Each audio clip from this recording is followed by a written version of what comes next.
Menduan menyatu dalam doa dan renungan dari Katedral Purwokerto Jumat 7 Mei 2021 bersama saya Romo Parjono. Saudara-saudari yang terkasih, salam sehat penuh berkat.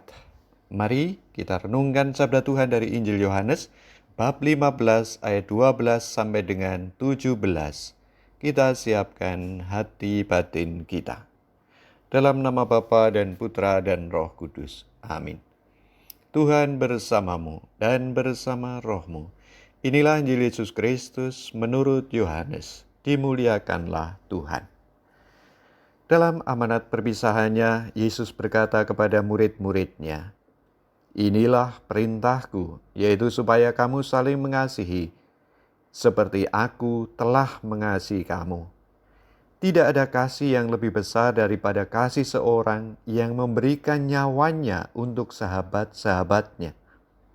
Kamu adalah sahabatku, jikalau kamu berbuat apa yang kuperintahkan kepadamu. Aku tidak lagi menyebut kamu hamba, sebab hamba tidak tahu apa yang diperbuat oleh tuannya. Tetapi aku menyebut kamu sahabat, karena aku telah memberitahukan kepada kamu segala sesuatu yang telah kudengar dari Bapa-Ku. Bukan kamu yang memilih aku, tetapi akulah yang memilih kamu. Dan aku telah menetapkan kamu, supaya kamu pergi dan menghasilkan buah, dan buahmu itu tetap, supaya apa yang kamu minta kepada Bapa dalam namaku, diberikannya kepadamu. Inilah perintahku kepadamu, kasihilah seorang akan yang lain." Demikianlah Injil Tuhan. Terpujilah Kristus. Inilah perintahku, supaya kamu saling mengasihi seperti aku telah mengasihi kamu. Saudari-saudara, tidak ada di antara kita yang ingin dibenci atau membenci orang lain. Tidak ada. Yang ada adalah kita rindu untuk hidup bersama, saling mencintai, saling mengasihi.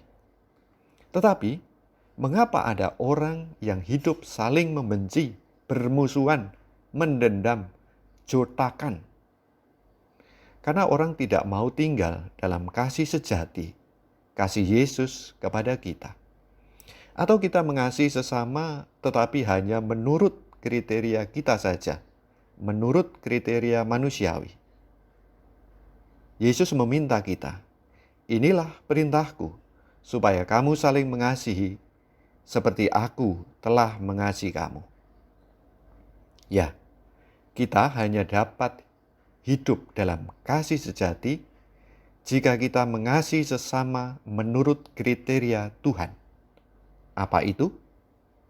Minimal ada dua, yakni pertama, dalam mengasihi orang lain, kita perlu mengasihi sampai taraf memberikan nyawa.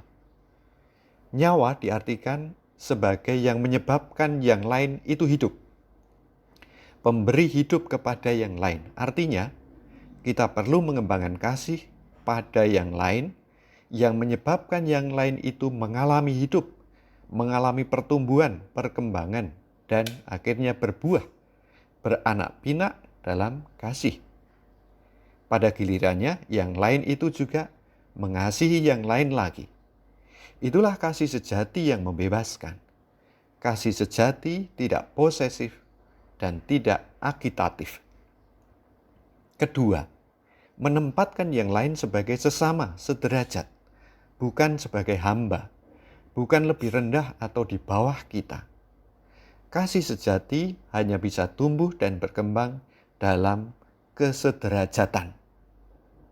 Maka, mari kita kembangkan kasih satu sama lain sampai taraf memberikan nyawa dan menempatkan yang lain secara sederajat. Marilah berdoa. Ya Tuhan, kami bersyukur atas sabda-Mu yang mengajak kami meningkatkan relasi kasih sejati yang sederajat dan membebaskan satu dengan yang lain. Demi Kristus, Tuhan kami. Amin. Tuhan bersamamu dan bersama roh-Mu. Semoga kita diberkati, dilindungi dan dibimbing oleh Allah yang Maha Kuasa, Bapa dan Putra dan Roh Kudus. Amin. Selamat beraktivitas. Tuhan memberkati. Salam mendoan.